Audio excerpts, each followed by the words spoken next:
Alright, so riding the Versus 300, and I will be doing 500 kilometer in a day, so that you can have a proper idea to how good or how bad this motorcycle is when it's come to the touring part. I've already made a how it performs in the traffic, and this video is the continuation of that video. I didn't wanted to merge both of the videos. So if you are just coming directly onto this video, then do watch the traffic video as well, because both the videos are linked. The fuel range, man, I just got the full tank. The fuel range it shows is 478 kilometers. 17 liters of fuel tank, doing wonders, especially for a 300cc twin. So that's a like very good start if you want to be a good touring motorcycle. Being a twin cylinder also helps. Very refined. I've done like 60-70 kilometers so far, and very refined engine. The torque is like consistent throughout the range, and no vibration till at least like 100 kmph. And even after 100, it's so little. And if you are coming for from a single cylinder, you will feel like no vibration at all. So at that point it would be like nitpicking. Very smooth, and that's what you expect from a small twin cylinder engine,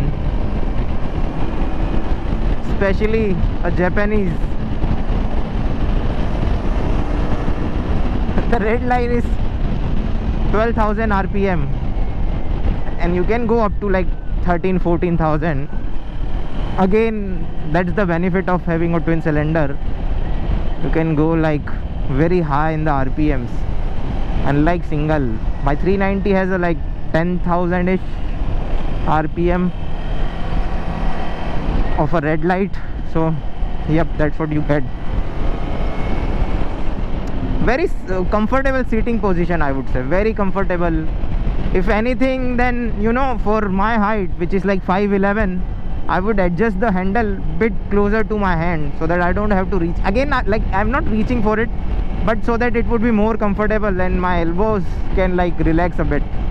So that's the only thing I would do, which is like 2 minutes away. Just get a toolkit and loosen up the bolt and adjust the handlebar.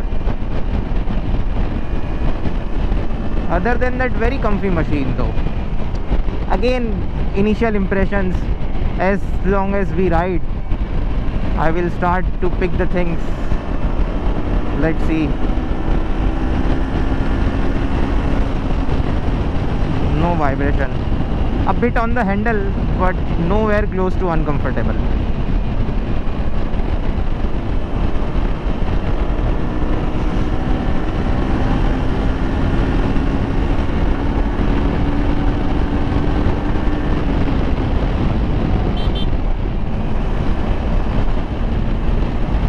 The suspension on this motorcycle, like now I have like ridden it for 80-90 kilometers, I can like very confidently say are better than my motorcycle, which is 2022 390 Adventure with non-adjustable suspension.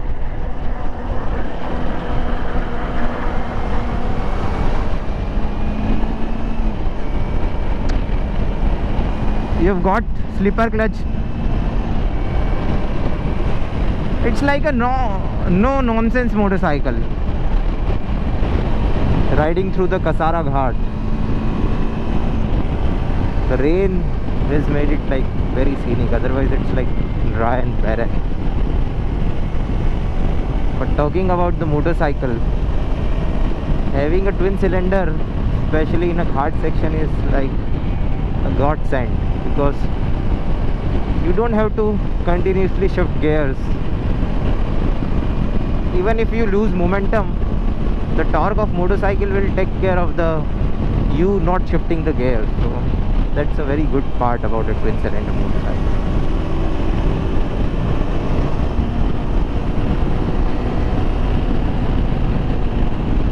Very scenic, can be a distraction as well. So Very agile motorcycle, I should say though. Very agile. So far it's been doing pretty well, especially until the 110 kmph. After 110 you will feel like slight increase on the handlebar. The vibration will start to pick up a lot after 120. So motorcycle has like no problem going like 130 also, but you will start to feel the vibration onto your hand. So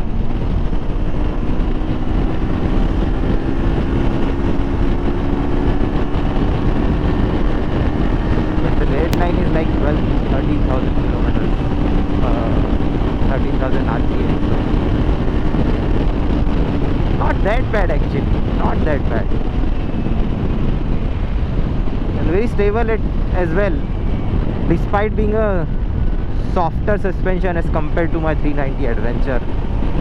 Very stable. Like here you don't have to downshift, just pull the throttle and you are good to go.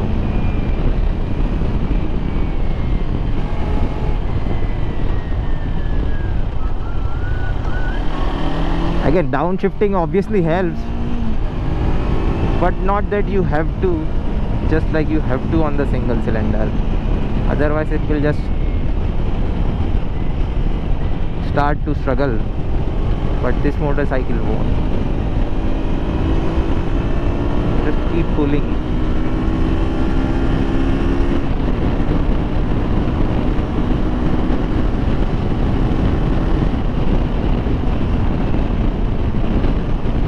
Very smooth engine though. Pretty sure that I've said it like 3-4 times, but you have to ride it to feel it. I feel like it's the same engine as a Ninja 300. So if you've ridden that motorcycle, again the chassis ergonomics are like completely different, but still you get the point. Braking, it's pretty good, but I'm not sure if the front brake are like organic or a centered brake pad. I'll write it somewhere on the screen. Pretty good, not as good as my 390 Adventure though. The braking on 390 Adventure is like world class. Anyone who owns that motorcycle know how good the braking are. Literally like lifesaver. I've almost saved myself from crashing a couple of times.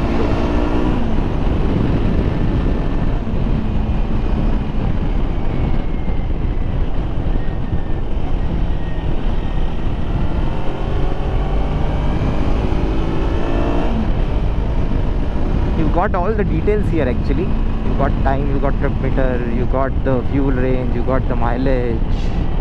What else? You got the gear indicator, which is very distinct, so you don't have to look for it. It's right there if you want to go through it. So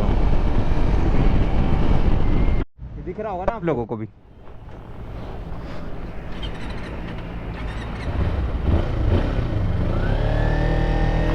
हाँ, 4:47 PM and I just finished my lunch actually. And so far the motorcycle has been pretty great, other than one thing which is like surprisingly I was not expecting that thing, which is the seat height of this motorcycle. I don't know what the exact height is, but it's very low and I am above average 5'11". So my knees are taking a lot of bend, and by that, due to that, my knees are hurting earlier than they usually do. They do on the 390 Adventure as well, but they are not as bent as they are on this motorcycle.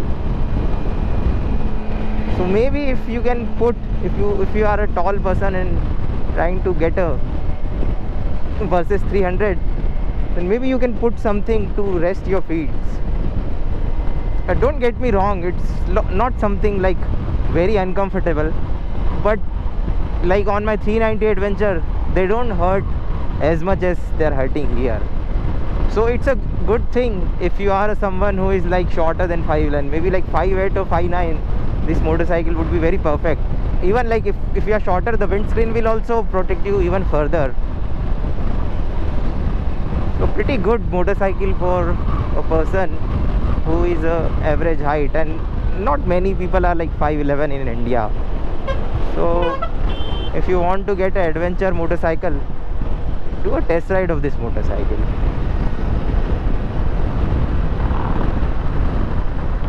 Other than that, I am finding like no issues whatsoever. So far it's been pretty good, but I still need to cover like 250, 100 something, 250 kilometers something. So let's see how well it does. And it's like 5 p.m. already, so it would be dark, so we'll get to know the headlight as well. Again, not expecting lot of things from headlight because it's a halogen. So, but still, let's see how it does. Because one thing I like about the halogens are they don't get dissolved as much as compared to the white LED. White LED, if there is something high beam coming at you, you won't be seeing your headlight. But here you will still see some light due to the light color being the yellow, or maybe I don't know what the phenomenon is, but it doesn't get dissolved as much as compared to the white LEDs. So alright, so done around 400 kilometers and it has already started to get dark, so I thought it's time to conclude the video. So where should we begin? I think that's the best part to begin. 300cc twin cylinder. You have to ride it to believe it, that how smooth the engine can be. Like across the rev range, from 1000 rpm to 12,000-13,000 rpm, I took to like 153 was the top speed that I took, and it was smoother than my 390 Adventure. No vibration at 153 also. I could feel something around 100 and 120, but other than that, very smooth revving engine. And even while doing the 153, it wasn't like on the red line. So I'm not sure how fast you can go on this machine. Tires, MRF tires used to come with the Adventure 390X and earlier 390 Adventure as well. Very good street tires and not so good on the off-roads, but mighty impressive on the street, so no complaint there as well. I know many people will complain about it not having the tech or like TFT display, but believe me, I am fan of this part analog and part digital display. I think it's legendary and classic in my opinion. Very good, very happy with it as well. The build quality overall looks very nice. The mirrors actually, very good mirrors, very nice field of view, wide as well, big large chunk size, you can see. And the engine being so refined that the mirror won't vibrate, so that's the best part about it. Very smooth shifting as well. The braking is also very good, but not as good as the 390 Adventure, maybe due to the disc size, or I'm not sure if they are using the sintered brake pad or organic ones. So again, I think they could have get away with the spokes, not spokes, but alloy wheels as well, but they decided to put spokes. So if you get a puncture, then it can become a hassle. But tire size is like almost same to the 390 Adventure, 1917, 100 on the front, 130 on the rear. So I think you can use the alloy wheels from the KTM and it should be all right. But again, spokes, like other than puncture, they are like pretty good. Suspension are mighty impressive, better than the 390 Adventure which I own. Very, very good suspension. They are like soft, but not that soft that the bike will start to dip around. So very mighty impressive, especially like feels like they are like completely tuned for the Indian roads and Indian condition. Mileage I'm not sure, but I have the data and I'll reach my home and calculate and put somewhere on the screen how much mileage. But one thing which I know for sure is the tank capacity, which is 17 liter, and when I got the tank full, it was showing me like around 500 kilometers of range, which is like absurd, and it's I think highest in the ADV segment. So I think you can do Ladakh without any jerry can or fuel, carrying extra fuel. So mighty impressive there as well. Windscreen is nice, but me being 5'11", I felt like it was like coming onto my helmet a bit more than it usually does. like it was a focused wind. So but again it was manageable, nothing like it was deal breaker or something. Seat comfort, I would say it's a pretty good, but it's like comparatively softer than my 390 Adventure, so it was a panning a bit, because the harder the seat, the better it is for the long touring. So the seat height doesn't look that tall actually, so anyone who is like 5'5" also can manage his or her work around it very comfortably. Like it was a con for me because the seat is so low that like tall person like me, 5'11", my knees were bending too much, and as a result of that it started to hurt a bit. So if you are a 5'9" or less, you will actually enjoy the seat and you will be more comfortable than what I was. Again, nothing deal breaker, but just something which I thought I would share. What else? I know like people complain about it not being having LED indicators, but again those are things which doesn't affect the actual riding of the motorcycle. Yes, they could have got TFT and lot of tech also, but that's how it is.